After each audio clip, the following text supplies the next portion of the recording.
If I say New Zealand, what's the first thoughts that comes to your mind? Is it kiwi bird? Some other examples of natural wonders? Is it beautiful views popularized by Lord of the Rings and other movies? Or is it maybe Hakadenes by strong Maori men who show their strength and assertiveness? If you know all that, you will be definitely surprised that New Zealand has many more things to offer, and one of them is psychological tools which help enhance human potential. One of New Zealanders who does that, Colin Sisson, will be my guest today. He travels around the world and he teaches people how to cope with emotional crises. He has amazing and very effective tools that he will talk about today, and he definitely knows how to deal with such issues, considering the fact that he was a soldier who was traumatized during Vietnam War. Later he came back to New Zealand and started healing himself. As the result of that, he discovered and created quite a few interesting tools. Now he travels around the world, teaches this to people who decide to participate in his seminars, writes books about this, and inspires all of us. I hope that he will be such an inspiration for you today. Let's welcome Colin Sisson. So Colin, thank you very much for being with us. Welcome to Poland, and of course it's not the first time you've come here. What keeps you coming back? Well, I like Poland. I particularly like the people. I think I feel at home here because Polish people remind me very much of my own country. Wow, do they? They do. So how come there's a connection between Poland and New Zealand? Because it does seem quite far away. It does indeed. I think that the connection I feel is that when I look at a nation, I see the negative characteristic. And I mean, we also have positive characteristics, Sure. and I enjoy that. But I see that in this country, because of the history that you've experienced since World War II, World War II and before that, I feel there's a deep wound in this country, and people tend to come from that from a little bit, and that every person born in this culture has that. We have something similar. Ours is a real struggle pattern, and so in New Zealand we're so far away from Mother England, and we felt abandoned by that country. And also the shape of the land also has a characteristic, and so, but having said that, I feel that New Zealanders are very grounded. We're not as sophisticated, but we have a groundedness, and I was brought up on a farm as a young person, and so it was a very good grounding, and so many New Zealanders tend to be connected to the land in some way. And so our work, I notice, is that we have a tendency or a desire to make it practical. All right. So we're a nation of practical people. Most New Zealanders can fix their own cars, build their own houses, and but I also see a groundedness here. I've spent time with a lot of Polish people, and I find a similar groundedness here as well, which I can relate to. How to approach this wound that you mentioned? Because firstly, most people are unconscious of it. They don't know that it exists. Right. Secondly, they act automatically it out, which means that we sort of might function in a certain aquarium, being small fish, you know, inside the aquarium, thinking that this is the whole world. Yes. Why it's not. It's only the beginning. How to approach this wound? Well, I think that we can only do it really through our feelings, what I feel. And of course, when we have everyday situations happen that we don't like, I call it a crisis, and most people have several crises every day, and generally major crisis once, 2 or 3 times, once a year, where we have such thing like someone dies on us, we lose our job or something. And so all these things that happen now take us back to the feelings we have that's actually in our genes and trapped in our body. And so I see with the Polish characteristic of the side is that wound gets activated when we have I lose my keys or my partner's ignoring me. And these little everyday situations tend to take us back to the traumas of our youth, the traumas of our childhood, and also this wound that we have. Every nation has this in various ways. Is it because of the process of education, because of schools, culture, religions? I think that all plays a part.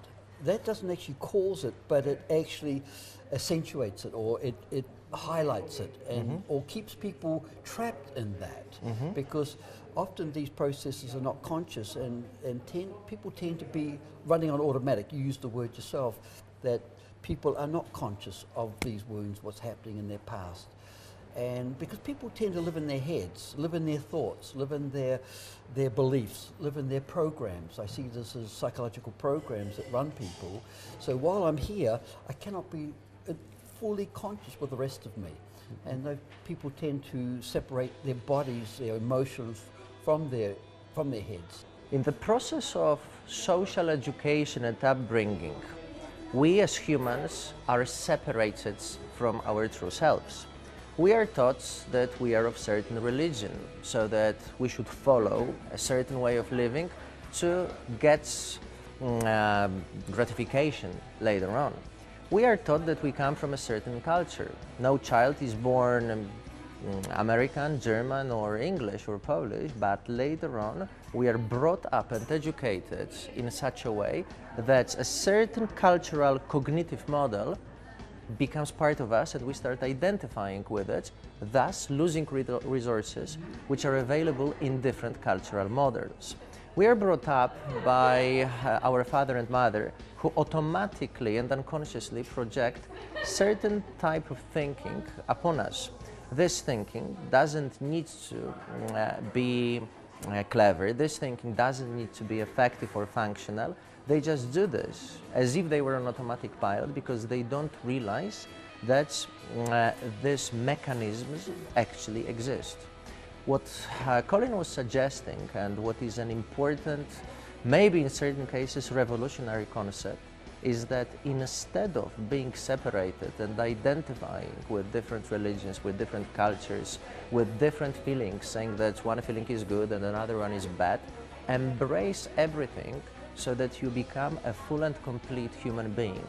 Not really become in the direct and literal sense of the word, but rather discover and come back to who you were really born, because we all as children are born whole, singular, complete. Later on, when the mind comes in, we are already separated by following certain cultural, religious ideas. The way to cope with that is not to get rid of the culture or religion, is to construct a meta level of consciousness in which you, from the perspective of an observer, are capable to see your cultural or individual ego, observe your feelings, and integrate it into the whole system, which is called you, so that when it's part of you, it serves you, and you are not identified with only one concept. I know you have a different approach when it comes to helping people and facilitating their mental and emotional processes. Yes. You do focus on feelings, not only on the head, but on the whole organic system that a human being is. Could you elaborate on that? Yeah, well, you see, the biggest job I want to get people is out of their heads for a start. So what happens when a person has a crisis? What people do as a form of defense or a safety mechanism or survival mechanism, they go into their head to try and rationalize it, try to analyze it, trying to find a solution with it. And while they're there, they're not here. And education, religion, all these things help people stay in their beliefs, stay in their heads. The healing doesn't happen in the head. The past cannot be transformed in the head.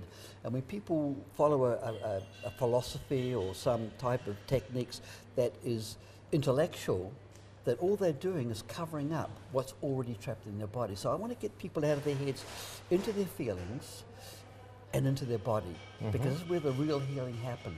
It happens. So the change needs to be organic, not only cognitive, intellectual, exactly, on the ego level, but it has to go through the body. Absolutely. And the way to do this is to connect with the feelings. Exactly. Which brings us to another issue, because most people do not connect with their feelings. They either go into them, unconsciously acting upon them, or they escape from their feelings. Well, generally people don't have a good relationship with their emotions. And I know that in the early part of my life, I didn't either. So the head was a safe place to go. But you see, there is no love here. There's actually no happiness here. But there is safety. There's that protection here. That's why we go there, for that reason. But when I'm working with my feelings and I feel those feelings and whereabouts in those feelings are in my body, it brings it into that organic state. And that's where the healing happens, which is where I healed my own, my Vietnam stuff, my early life history.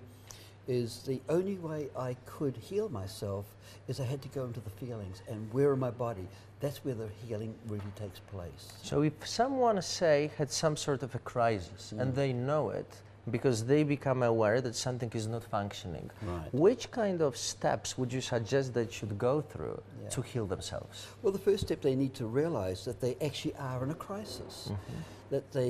And of course, what happens when people go into a crisis, the first thing they want to do is find a solution. So they're trying to find a solution coming from a victim state, which is not a great way to deal with adult situations. So the first thing I teach people to do is acknowledge that I'm actually in a crisis, that this is not where I prefer to be. That first acknowledgement is a very important step. I then teach people how to breathe, because the breath brings them into their body. And that's where they need to be, because in there, that part of them is where their power is. So the breath, and then of course the next thing is, what am I feeling emotionally? And what's carrying those emotions is our physical body. So I'm actually making it organic, bringing them home to themselves. And when they're fully present with that, the most amazing thing happens. And I call it integration. Some people call it a healing. Some people call it a spiritual experience. But something changes. And when that integration happens, or that healing happens, it doesn't happen just on the physical level. It doesn't even just happen on the emotional level, but also on the mental level. So in fact, the beliefs are transformed, the emotions of fear, which is what's running the crisis, is transformed, and the behavior on the physical level is changed. So a person comes to a new sense of freedom with themselves, and the feeling is just amazing. What you're suggesting is contradictory to what we have been taught and educated by cultures. That's because true. in the Western world, you should move away from fear and go towards your desires. Exactly. So we quite never connect with what we truly feel. That's right, and this is what people are encouraged to do. And it comes from a belief that there are good feelings and there are bad feelings. Fear is something to be shunned, love is to be searched for. But I noticed my own life is that I spent my whole life searching for love. And it was interesting, because the more I searched for it, the more I created unhappiness, which didn't make sense. So I like to experiment with my life, so I decided, okay, let's see what happens. And it was at a time when my life was not going well. I must have been about 32, 33. I was deeply in debt, I had health problems, I didn't have many friends, and my marriage broke up. So I thought, well, what have I got to lose? So I thought, well, okay, what am I feeling? I'm feeling a lot of fear in my body. I'm feeling a lot of anger. So what would happen if I just was present with that? Made it more conscious. And the most amazing thing happened. When I was conscious with my anger, conscious with my fear, I mean really present with it, it transformed. Without doing anything but just being present with it. That was all I needed to do, with the help of the breath. And suddenly I was feeling all this happiness, all this love. Now that was against everything I'd ever been taught. I've been taught, if you're not happy, is think of something else. Think of roses, think of something else, but get away from that feeling. Drink some alcohol, watch some TV, and so on. And all that was doing is suppressing my feelings, because feelings buried alive never die. They come back to haunt us later in the life in the form of neurosis, psychosis, and physical disease. People have a lot of physical diseases because they spent their life trying to escape their feelings. And escaping their feelings is one of the most traumatic things you can do. So I had to first realize that my feelings are my friend. Especially if I'm angry, then I need to be present with that anger. And that was against everything I'd been taught. So you didn't really approach the feeling itself, but rather the relationship towards the feeling. Yeah, that's a very good way of putting it. Is began to form a new relationship with my emotions, which meant that I had to come close to them. I had to not necessarily accept them, because you can't accept your anger, you can't accept your fear, and you don't have to. But we need to be present with those. And when I began to be present, I could embrace them more. And the more I did that, the more the feelings, the fear, the anger, transformed into the only reality it is, which is in fact love. Love is actually the only real thing on the planet. Everything else is based on my programs of how things shouldn't be. This is so enlightening if we consider that more people could take advantage of it. I'm thinking right now about so many politicians, so many business leaders who are afraid, ashamed to show, for instance, that they are angry. So instead of taking care of what they are feeling by embracing it and informing the others that there's the way to cope with that, they act upon it, the effect being wars, hostility and so on. Well, I think people are afraid to express their feelings, particularly anger and fear, is because they're afraid of losing control, and therefore they're afraid that that expression will actually hurt other people, which is a result of actually suppressing our feelings. So expressing a feeling is not what I'm actually necessarily encouraging, but being present. And what I noticed, the more I was present with my feelings, the least I needed to express it. Because expressing feelings and being present with feelings are two different things. And people don't know that difference. They think that if I'm feeling this anger, feeling this fear, I will express it and I will hurt someone. But they don't understand the principle of actually being here now with my feelings.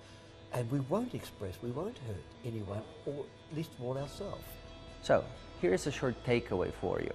Whenever you go through some sort of crisis, emotional, financial, intellectual, social, there's going to be some feelings that interrupt the process. To embrace the feelings, follow this procedure. Firstly, become conscious of the fact that there's crisis. You cannot change something that you don't accept, so accept it. Secondly, breathe. This will connect you with where you are in the present moment, so that your mind doesn't wander into the future, or that doesn't bring any sort of memories from the past that would contaminate the present moment. Thirdly, observe this feeling, not entering it, but also not escaping from it, and definitely be aware of the fact that your ego will follow all its typical routines and all defense mechanisms, rationalizing, dissociating, and so on, so that it doesn't connect with what you're feeling. Your task is to embrace it, is to observe it from a meta perspective. Once you do this, after some time, part 4 will take place, which is integration.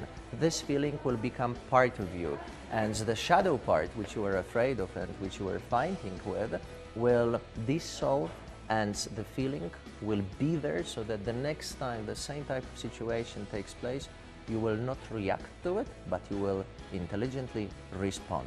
So 4 steps to be followed. This set of skills, which could partially form a new idea in psychology or emotional intelligence, could be introduced in schools, so that at the very early stage, children could learn the relationship with their feelings and how to cope with their feelings, so that later on in life they wouldn't have to, be on automatic pilot. Yeah, I've thought about that often, actually. The idea of putting into schools, I think it was a great idea, but I realize that children only have 2 problems in their life, and that's mother and father. So I decided that I start working with these people. I thought you would say food and lack of toys, because I'm a father of a 5-year-old. So I like that, yeah. But you see, when I started working with the parents, I remember one case, this man brought his son along. His son was about 16. He said, "My son has some serious problems. I want you to work with him." And so I sat down and I started talking to this boy, and every second moment the father kept interrupting. "Now listen to Mr. Sisson, for God's sake, listen to him and pay attention. Come on, sit up straight." And the kid was terrified. I said, "Hey Dad, just come with me." I said, "Could you sit outside here?" And I went back and sat with the boy. I said, "Do you want to be here?" He says, "No, I don't think you need to be here. You go out and play with your boys." "Hey Dad, you come here and sit down." this is who I need to work with. Yeah. Children are more naturally connected to their feelings, but their parents learn, when their parents began to deny their feelings, the children's feelings, like that say to their young children, you know, be brave. It doesn't hurt that much. Don't feel your feelings. Behave yourself. Behave yourself. Yeah. And so children get the idea that their feelings are somewhere wrong. Yeah. Something's wrong with their feelings. You see, we have emotions because we're meant to feel them. That's why we have them. Yeah. But adults have this idea that feelings, particularly so-called negative feelings, are wrong and bad. Fear, anger, jealousy, frustration are negative things. In actual fact, feelings are not bad. Feelings just are. And we put a value on it, and this causes a duality or dualistic thinking that there's good and bad, right and wrong. And all levels of our culture and our society supports that. And that puts a split right through our psyche. We begin to live in this duality thinking, and we start acting from good and bad, right and wrong. The fact is, feelings, we're meant to have them, and our emotions is the way to the heart. If we start to honour all feelings, including so-called negative feelings, because I don't believe any feeling is negative. And for me, my fear has become my friend, if I know how to work with it consciously. Love, I don't teach about love. I don't teach about truth, because we are these things naturally. It's like me saying to you, Mateusz, be more human. Come on, you're not human enough, which is a ridiculous thing. So, I could get a tie if that's what you mean. well, actually, I like your shirt. Thank I've been you. admiring your shirt. I think I would like a shirt like that. See, because I'm connected to my sensibility, hence rose color. If otherwise, 30 years ago, this color wouldn't have been masculine enough. No, that's right. Which is another social story and another social distortion, you know, Exactly. separation of feminine and masculine. That's right. And, you know, boys must wear blue, girls must wear pink. Boys must be strong, girls must cry a lot. It was interesting. I grew up. My sister, she was allowed to be afraid, but she got punished for being angry. Of course. I got punished for being afraid, but I was allowed to be angry because I was just being a boy. And so we grew up in this double standards, and we both had a different take on reality, that certain feelings were allowed and some feelings weren't. And that caused so much confusion. And again, Buddhism is good and bad, right or wrong nonsense, because in the present moment, when we can really be present right here and now, there are no beliefs, there are no judgments, there are no fears. It's just a pure flow of consciousness. So what I do with people is, first of all, is to show them how to breathe, how they can start to come into themselves, into their own power, and how to be present with what they're most afraid of. Because when we start to face our fears, we realize that there's nothing there. And we all have this dark side of us because we're afraid to go there. Shadow. That's the shadow. And that's the reason why we have a shadow, is because we think it's real. The only thing that's real is what here, now, and happening. And I call that objective reality. And in that objective reality, there is no fear. There's only me. And when you look behind that, it's just love. However you want to paint that. How interesting it is compared to typical ways that psychology, modern psychology functions, in which it comes from the school of thoughts where we are wrong, there's something wrong about us, and we need to be repaired. What you're suggesting is that everything is okay with us, and you're basically reconnecting people with who they really are, telling them, listen, the level of separation that was causing you your suffering is only an illusion. It doesn't have to be there. You just need to follow certain simple tools and put them into practice so that it becomes your everyday habits and part of your daily life.